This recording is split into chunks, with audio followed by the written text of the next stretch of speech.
Bismillahirrahmanirrahim. Assalamualaikum warahmatullahi wabarakatuh. Apa kabar semuanya? Dimanapun kalian berada, saya harapkan dalam keadaan sehat walafiat. Terkhusus untuk peserta didik kelas 8 jenjang SMP, kali ini kita masuk ke bab 6 ya. Kita lihat bab 6 itu tentang apa? Ya, bab 6 mengenai teorema Pythagoras. Oke. Nah, pada pokok bahasan yang pertama ini kita akan kupas mengenai biografi Pythagoras. Nah, ini berbeda dengan sebelum-sebelumnya ya. Jadi next kita di awal-awal bab Pak Joko akan suguhkan tokoh ataupun ilmuwan matematika yang berkaitan dengan bab yang sedang dibahas. Diawali dengan biografi Pythagoras. Oke, sebelum dilanjut, jangan lupa bagi yang belum subscribe, silahkan di subscribe ya, biar Pak Joko semangat dalam membuat video-video pembelajaran yang baru. Dan juga kalau kamu nyalakan loncengnya, pasti kamu akan mendapatkan notifikasi video dari saya untuk yang pertama kali. Oke, selanjutnya ya, kita masuk mengenai kisah sang matematikawan penemu teorema Pythagoras. Diketahui Pythagoras lahir di Pulau Aegean, wilayah timur Kepulauan Samos, Yunani pada tahun 570 sebelum Masehi. Ibu dari Pythagoras bernama Pythias, adalah merupakan penduduk asli pulau itu, sementara ayahnya yang bernama Mnesarchus, maaf ya kalau ejaan saya salah, dimaklumi ya, adalah seorang pedagang permata dari Tirus, Lebanon. Nah, Pythagoras juga memiliki 2 atau 3 orang saudara. Selanjutnya ya, kita akan kupas mengenai masa kecil dari Pythagoras itu sendiri ya. Nah, jadi di sini kita akan kupas mengenai masa kecil dari matematikawan Pythagoras. Oke? Nah, Pythagoras menghabiskan sebagian besar masa kecilnya di Kepulauan Samos. Ketika ia tumbuh dewasa, ia mulai menemani ayahnya dalam berdagang. Ayahnya, Mnesarchus, pernah membawa Pythagoras ke Tirus. Di situ ia belajar di bawah para sarjana dari Suriah. Ada juga kemungkinan ia mengunjungi Italia bersama ayahnya ketika berdagang. Pythagoras kemudian belajar secara ekstensif di bawah guru yang berbeda. Dia belajar puisi, membaca karya, pujangga Homer, dan memainkan musik kecapi.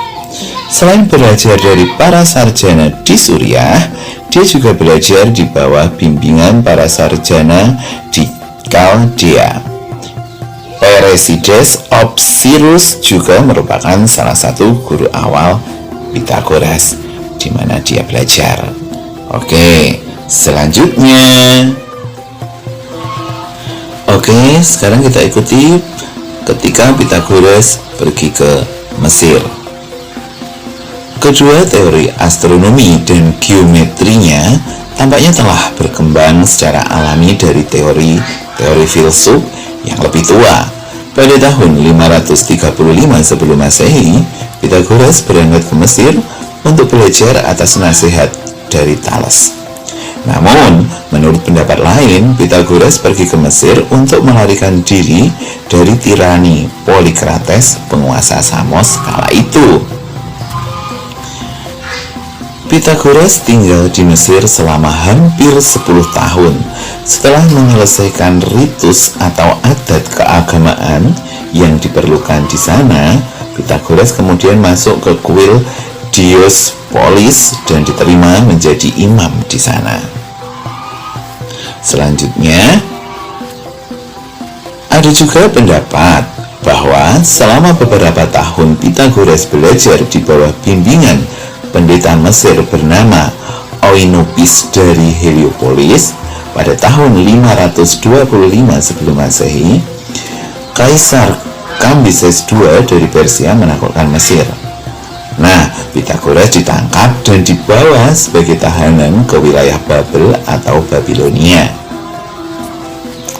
Di Babilonia, Pythagoras dengan cepat beradaptasi atau berhubungan dengan para imam Persia yang dikenal sebagai orang Majusi.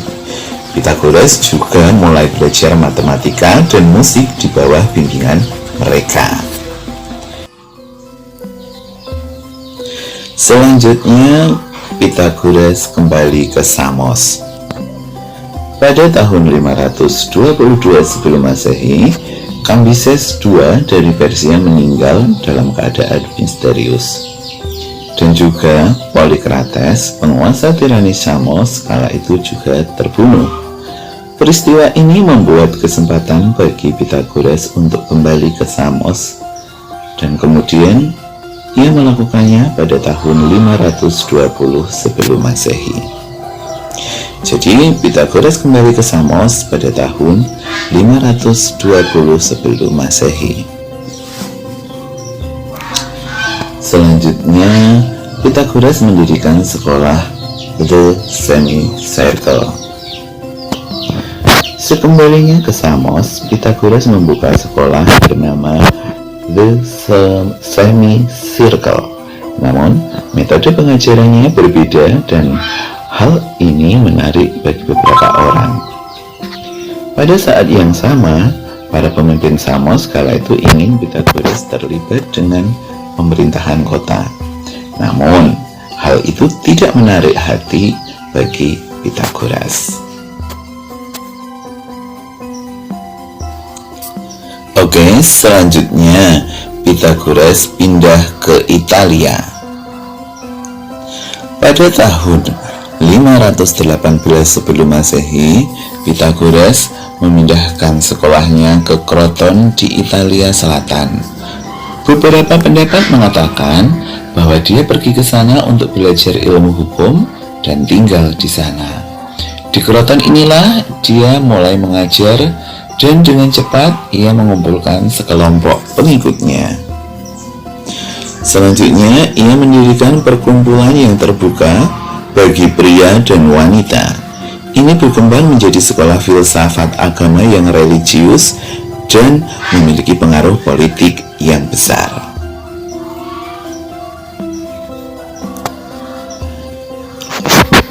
Pengikut Pythagoras atau biasa disebut dengan Pythagorean. Para pengikut Pythagoras disebut juga sebagai Pythagorean dan terbagi menjadi dua kaum. Ada sebagian dari mereka yang tinggal dan bekerja di sekolah, dikenal sebagai matematikawan atau pelajar, dan sebagian lainnya ada yang tinggal di luar sekolah yang dikenal dengan acousmatik atau pendengar. Pythagoras adalah guru atau master dari kedua sekte atau bagian tersebut. Para pelajar atau matematikawan pengikutnya harus menjalani hidup mereka sesuai dengan aturan. Misalnya, apa yang mereka makan, kenakan, atau bahkan yang mereka ucapkan.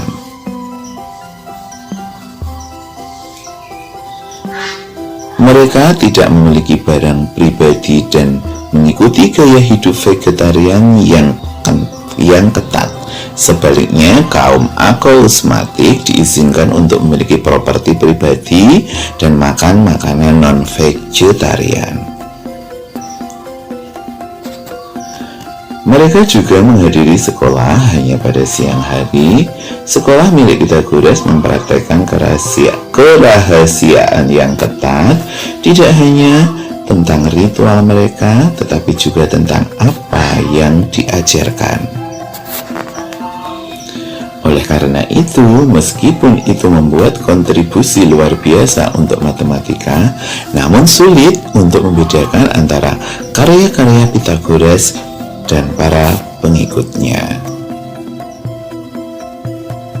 Selanjutnya, mengenai kontribusi Pythagoras dalam matematika. Kontribusi Pythagoras terhadap matematika paling dikenang karena konsepnya tentang angka. Pythagoras percaya bahwa semuanya dapat direduksi menjadi angka, dan angka-angka ini memiliki karakteristik, kekuatan, dan kelemahan mereka sendiri. Bagi Pythagoras, angka 10 adalah angka paling lengkap karena terdiri dari 4 digit pertama, yaitu penjumlahan 1 ditambah 2 ditambah 3 ditambah 4. Dan ketika ditulis dalam bentuk notasi titik, mereka berbentuk segitiga. Dia juga percaya bahwa geometri adalah bentuk tertinggi dari studi matematika yang dengannya seseorang dapat menjelaskan dunia fisik. Keyakinan Pythagoras berasal dari pengapatannya terhadap matematika, musik, dan astronomi.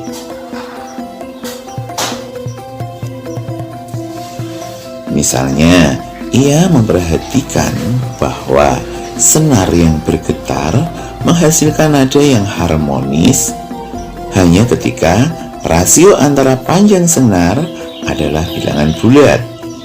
Dia kemudian menyadari bahwa rasio ini dapat diperluas ke instrumen lainnya.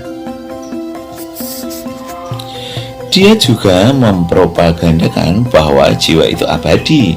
Pada saat kematian, seseorang akan mengambil bentuk baru, dan dengan demikian ia bergerak dari orang ke orang dan bahkan ke hewan yang lebih rendah melalui serangkaian reinkarnasi sampai menjadi murni, dan pemurnian tersebut dapat dilakukan melalui musik dan matematika. Pythagoras sendiri adalah seorang musisi yang baik dan bisa memainkan alat musik lire sejenis harpa dengan baik. Ia juga merupakan orang yang percaya mistisisme. Ia juga berpendapat bahwa simbol-simbol tertentu memiliki signifikansi mistis dan bahwa interaksi antara yang berlawanan merupakan ciri yang penting di dunia. Dalam astronomi, Pythagoras juga mengajarkan bahwa bumi adalah sebuah bola di pusat kosmos. Dia berpendapat bahwa semua planet dan bintang lain adalah bola, karena bola adalah sosok padat yang paling sempurna. Selanjutnya, mengenai teorema Pythagoras. Pythagoras merupakan tokoh matematika yang paling terkenal dalam konsep geometrinya. Ia pertama kali membuktikan mengenai teorema Pythagoras, yaitu jumlah luas busur sangkar pada kaki sebuah segitiga siku-siku sama dengan luas bujur sangkar pada hipotenusa atau sisi miringnya. Sebuah segitiga siku-siku adalah segitiga yang mempunyai sebuah sudut siku-siku. Kakinya adalah dua sisi yang membentuk sudut siku-siku tersebut, dan hipotenusa atau sisi miring adalah sisi ketiga yang berhadapan dengan sudut siku-siku tersebut. Pada gambar di samping, A dan B adalah kaki segitiga siku-siku dan C adalah hipotenusa. Meskipun teorema yang disebut sudah ditemukan oleh orang Babilonia, namun Pythagoras adalah orang yang pertama kali membuktikannya. Pythagoras menikah dengan Theano. Pythagoras diketahui menikah dengan wanita bernama Theano murid pertamanya di Kroton. Dia menulis sebuah risalah yang disebut On Virtue. Namun, ada yang mengatakan bahwa dia bukan istrinya, tetapi hanya seorang murid. Pythagoras dan Theano mempunyai seorang putra bernama Telauges dan 3 anak perempuan bernama Damo, Arignote, dan Mia. Putri kedua mereka, Arignote, adalah seorang sarjana yang terkenal. Putri ketiga mereka, Maya, dikatakan telah menikahi pegulat terkenal, yaitu Milo of Croton. Lebih lanjut dinyatakan bahwa Milo adalah rekan Pythagoras dan menyelamatkan hidup Pythagoras saat terkena reruntuhan atap. Pythagoras juga memiliki banyak musuh. Salah satu dari musuhnya menghasut massa untuk melawan para pengikut Pythagoras dan membakar tempat mereka tinggal. Kematian Pythagoras. Pythagoras kemudian pergi ke Metapontum dan menurut sebagian besar orang di sana, Pythagoras kelaparan sampai mati. Namun, beberapa pendapat lain mengatakan bahwa Pythagoras terjebak dalam konflik antara Agrigentum dan Syrakusan dan kemudian dibunuh oleh Syrakusan. Apapun penyebab kematiannya, menurut sebagian besar pendapat, Pythagoras meninggal pada tahun 495 sebelum Masehi. Teorema Pythagoras atau Pythagoras Theorem tetap menjadi warisan Pythagoras yang paling penting bagi dunia matematika hingga saat ini. Dari biografi Pythagoras kita dapat belajar bahwa kita harus selalu belajar sampai kapanpun, sehingga apa yang kita capai akan bermanfaat untuk orang banyak. Demikianlah mengenai kisah tokoh matematika termasyhur yaitu Pythagoras. Ingat ya semuanya bahwa pandemi corona belum berakhir. Tetap mematuhi protokol kesehatan, menggunakan masker, mencuci tangan dengan sabun, dan selalu menghindari kerumunan atau menjaga jarak. Jangan lupa like, komen, serta subscribe-nya ya, biar aku selalu semangat membuat video-video baru.